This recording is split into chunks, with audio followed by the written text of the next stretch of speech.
Hello there, and welcome to Chapter 18 of my TearRing Saga Champions of Utena low turn count playthrough. In terms of the story of this game, this chapter is very significant because it takes place at the site of the last major battle where the Empire of Canaan defeated its enemies, and that includes the Kingdom of Welt. This is where the King of Welt went missing a while ago in the story. So the site of the battle is called Fort Bolt, and the battle itself is known as the Battle of Bolt, and this chapter is probably one of the most difficult in the game, as you would expect from attempting to siege a fortress like this, with the most powerful army in the continent as the defenders. This chapter is more or less the entire reason why I consider this part of Runan's route to be very hostile to flyers, because there are a ton of bow enemies here who just completely wreck our flyers. And there's another comparison I want to draw, and that is to Chapter 8X of Thracia 776, because like that chapter, this chapter has an extremely high enemy density, and then it ends with, to borrow a phrase from Don 151, the boss to end all bosses, Barbarossa, the Shield of Canaan. This guy is very scary and very hard to deal with, and we are going to have limited assistance from our extremely powerful flyer, Raffin, as we try and deal with him. So we are going to be leaning pretty much entirely on Zieg here. As you can see, I'm making extremely extensive preparations for this chapter. I am handing out shields to pretty much everyone, especially Runan, who needs a lot of durability boosters to make it through the battles he's going to have to face. Zieg, Raffin, and Mintz are all taking pylons so that they can counter enemies at 2 range throughout this chapter. And Zieg in particular is going to be using that to kill a lot of enemies on enemy phase to make the enemy density low enough for Runan to be safe going through there. We are still deploying Raffin, of course, but he's going to need some extra protection. We're deploying a lot of bow units on this chapter to help out dealing with a certain type of enemy that's going to be all over the show. Tom is taking the secret potion in order to give him +3 skill on this map, and he's also pulling out the arrow spade. So the arrow spade is one of the 2 types of ballista in this game, and ballista have some pretty interesting mechanics here. Artillerymen are the only units we have who are able to use ballistae, but when they equip a ballista, they actually change class using similar mechanics to the promotion mechanic in this game. When Tom equips the arrow spade, he is going to class change to the ballistician class, and ballistician has significantly lower class bases than the artilleryman class, so his stats are going to get really bad. In addition to the cuts to Tom's combat stats when he equips this, the developers also decided that 3 movement wasn't low enough, because ballisticians have 0 movement, tying Merlinus from the Blazing Blade for the lowest movement of any playable unit in the entire extended Fire Emblem series. You may be thinking that if it's equipping the weapon that makes the difference, why not equip a different weapon to go back to Artilleryman? But unfortunately, ballisticians cannot equip any other bows, so once you transform into a ballistician, you are stuck like that. At least for the remainder of the map. All of these traits mean that ballistae in this game are rather more niche in their applications compared to the powerful ballistae in Shadow Dragon. We're now almost ready to start the map, but there are some last minute preparations that I'm doing, including grabbing out a miracle charm for Raffin. This is because of the other type of ballista, the Stone Hoist, which there are 2 of on this map.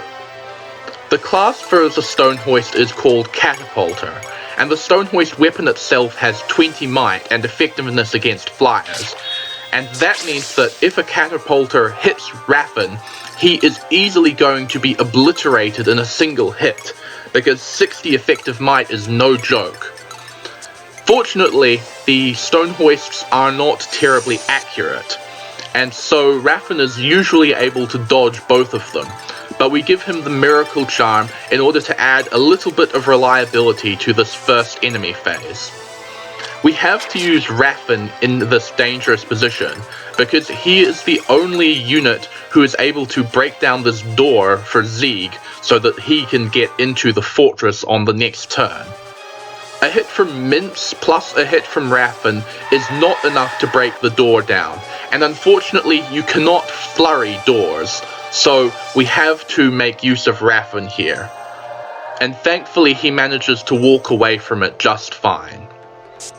Zieg is going to be dealing with most of the map on his own, because his stats are a little ridiculous at this point, and the pylon lets him counterattack a lot of the enemies. But Mintz has a role to play as well, because he's also quite strong, and Flurry lets him get kills that you might not expect. One significant aspect of this map is the 3 summoners who are scattered around it. I've talked a bit about summoning staves before, but this is the first time we see them in action, and so it's the first time we see the really frustrating part about them. There are no true ambush reinforcements in this game, but summoning staves used by enemies spawn in the monsters who can then move and act immediately, so that's basically the same thing, except worse, because these are also spawned in random quantities and on random tiles, so there is no way to prepare for them ahead of time. Additionally, unlike in Fire Emblem Gaiden, in this game, summons do not disappear when their summoner dies, so there's no easy way to get rid of all of the harpies either. Each summoner only has an 80% chance of summoning on any given turn, but with 3 summoners, that still means that an awful lot of monsters are going to be summoned over the course of the map. Mintz now moves in to flurry a catapulter to death. And this is key because it means that Raffen now has a significantly larger area where he can move without worrying about being instantly killed. Now that he starts closer, he is also able to canto a bit further away after breaking the door down for Zieg to enter the fortress. A tricky thing about dealing with the enemies in this chapter is that quite a few of them make it difficult to counterattack them.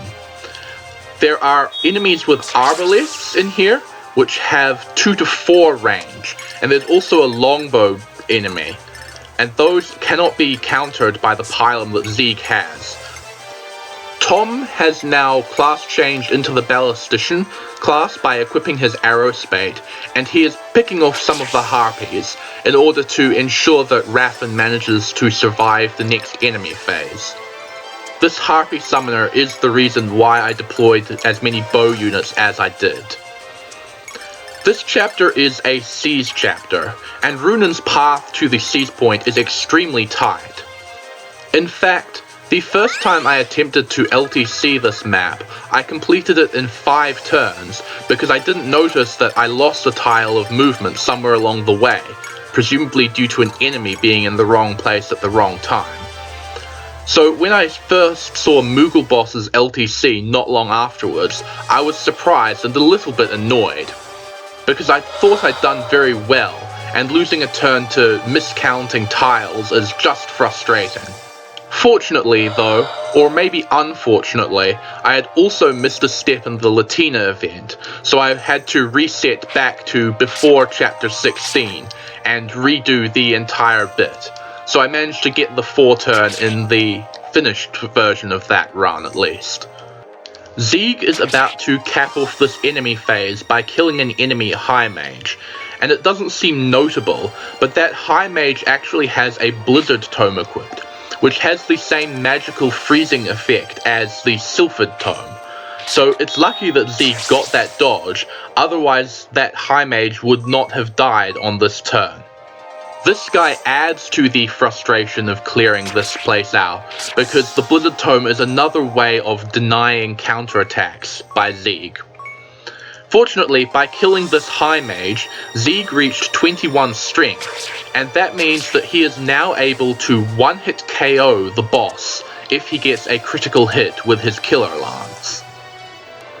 So, I've mentioned how much of a pain the boss is, but there is a way around having to fight him if you want. If you wait until turn 30, the boss will commit suicide, and all of the troops under his banner, which means everyone except for the summoners and their monsters, will retreat, giving you a clear path to just seize the fort. If you're having trouble with this map in a more casual run, this is a good way to deal with it, because Barbarossa does require some very high stats to deal with reliably. Zieg is now almost ready to face the boss on enemy phase, but before he does so, he is going to kill the Harpy Summoner, who is also a boss. Killing this guy means that we no longer have to deal with him summoning Harpies to threaten Raffen, and Tom has also been taking a beating and doesn't need to see any more combat. So Zieg just takes out the boss to prevent us from having to deal with any of that. Meanwhile, I have my other units deal with the Harpies that are already summoned onto the map. And just now, Meriel is about to kill one and receive a miracle charm from it. This is not a guaranteed drop. It's not like summoned monsters have pre-programmed drop items. In fact, this is a random drop, which is an extremely rare occurrence, and I'm very glad that one happened on screen during this run. Most monster enemy types, as well as a few human ones, have some sort of item that they can randomly drop. Some of these are unique to the random drop system, while others are quite rare and you only get one or two normally.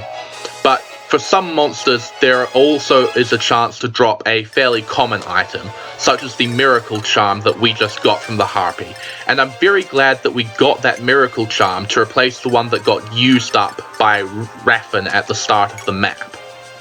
We are about to fight Barbarossa on this upcoming enemy phase, so it's time we discussed him. He is pretty ridiculous, with high speed, HP, and defense. He's unable to counter at 2 range, but he does have a magic shield to prevent that from being an easy answer to him. In addition to that, he has some nasty skills. Firstly, he has Nihil, which means there's no point in trying to exploit Zieg's wrath against him. In addition, he has Pavise and Sol, which combine to increase his already exceptional bulk even further. And the cherry on the top is that he has the Forester skill, which is the terrain skill for forest maps, such as the one that we are in. It's possible for one of our units to learn Forester by entering the blue house on this map, but that's a long way out of the way for us, and the only unit that we currently have who has the Forester skill is Raquel, who is nowhere near being able to face Barbarossa in combat. I considered using a Swordbreaker in order to break Barbarossa's weapon, but I decided against it because enemy phase combat against him is actually more reliable than player phase combat. This is due to how terrain bonuses work in this game. Basically, when a unit initiates combat, they lose their terrain bonus for that combat. That means that Barbarossa loses the big avoid bonus that he would get from this gate, and makes Zieg's attacks just that little bit more reliable. Obviously, if Barbarossa didn't have a weapon, he would not be able to do this, and additionally his attack speed and thus avoid would go up, so it would be really unreliable to deal with him in that way. Although Zieg would probably be able to pull it off because Zieg's stats are completely insane. We now move into the final turn of the map, and since Zieg did not get a critical hit against Barbarossa on the enemy phase, he now needs to have another go on this player phase. We heal him up because, as mentioned, Wrath is not a factor in this at all because of Barbarossa's Nihil. Runan's path to the seize point is currently blocked, so we really do need to finish off Barbarossa here in order to cause that unit to retreat. So Zieg needs to get a critical hit, and he doesn't. So what do we do now? I do a bit of faffing around here before I decide what to do, and there are several things to consider. There are 2 items in houses on this map that I would have quite liked to get. There's a hero crest, which is of course just money for me, but there's also a Canto scroll that can be picked up if Mintz visits a certain house. The Canto scroll would have been really nice to have, because Mintz doesn't come with Canto, so it was a bit of a wrench to risk losing it. The other issue to consider is reliability, because none of my other units have anywhere near the same degree of accuracy as Zieg has. Mintz, even with the Killer Lance, only has 63 listed hit. But I decided to YOLO anyway, expecting nothing to come of it, and yet Mintz manages to land the critical hit and kill Barbarossa, causing all of the remaining units other than the summoners and their monsters to retreat. This was an extremely lucky attack, and it brings Mintz's consecutive boss kill count to 2. This then triggers a rather dramatic cutscene where the main part of the fort is destroyed, and that then allows us to walk Runan through to the cease point and complete the chapter in 4 turns. So that is one of the most difficult chapters in the game completed, and this chapter is one of the big reasons why I like to have a save staff with Runan's army at this point. That's all that we have time for in this video. I will see you next time.